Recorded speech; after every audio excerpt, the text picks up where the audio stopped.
Hey everyone, I must confess, green is my all-time favorite color. I love it. And today on the Hobby Grotto, I'm going to show you my favorite ways to paint my favorite color on your minis. Let's check it out. We're starting off with two classic greens, a dark and a mid-range green. And for a dark green, you really can't go past Caliban green. This is not only an excellent color for basing other greens, but as a standalone color, it's also fantastic. Just ask the Dark Angels. I like to use Warpstone Glow for mixing up highlights here, but I'm also quite fond of mixing some white in to create a more jade looking colour. The key to Caliban Green is to not get too carried away with the highlight layers, or you're going to lighten the colour too much and lose that rich Caliban Green tone that the colour is so known for. Caliban Green is also a really easy to use paint with excellent coverage, particularly over a black undercoat, and you can just leave that black undercoat in the deepest recesses because it's already a nice dark green. The black is going to work well there. Definitely one of my most used greens and an important tool in any green painting arsenal. Getting back to Warpstone Glow, this is your classic mid-range textbook green. I like to mix in some yellow when highlighting with this colour to keep it nice and bright, but if you want to keep some consistency across your models, you can pick up Moot Green, GW's pre-packaged solution for highlighting your mid-range greens. You can even mix in some yellow or white with Moot Green for those final highlights. And that brings me to another important point when painting green, and that is to use yellow to mix your highlights. Yellow is an excellent colour for pretty much any green when it comes to mixing highlights. It's also going to help maintain that vibrancy of tone, and think about it, green is yellow and blue mixed together, so it just makes sense to use it for your highlights.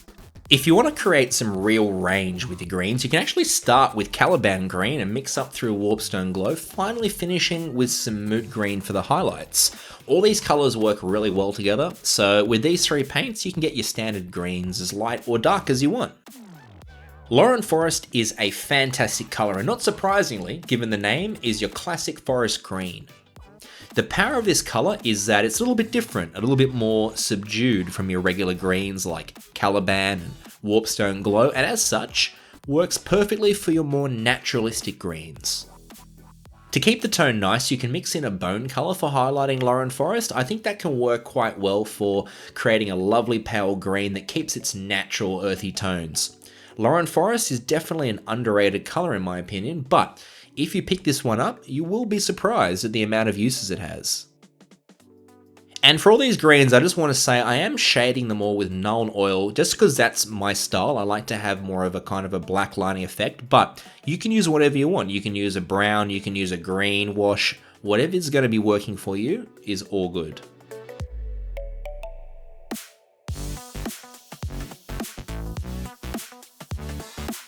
Okay, you've seen this green in my videos no doubt. Cyberite green is probably my all-time favourite green.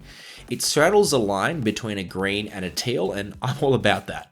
Highlighting this colour is a breeze with Gorse Blaster green. Just mix the colours 50-50 to create even more blends, and do some final highlights with white. I like the way you can take this green all the way up to white if you want. It broadens its use as a green and makes it a fun, bright colour that creates contrast and works well with the small nature of minis.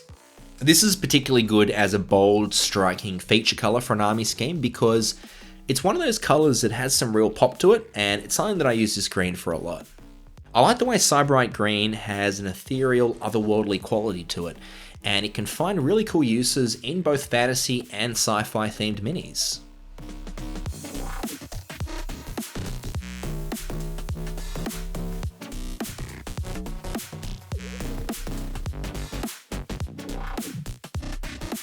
A video about green wouldn't be complete without some metallic green, and this kind of look can be achieved with any kind of green glaze. I'm using Warp Lightning contrast paint in this example, but the key is to get a nice silver base to go over. I personally start with a heavy dry brush of dark silver and then follow that up with a lighter silver. This will give us a nice metallic zenithal base for the green to go over. You can also mix medium with contrast paints like this to adjust the vibrancy and saturation of the colour. When in doubt, always go for a thinner, more transparent glaze, as you can always add more layers.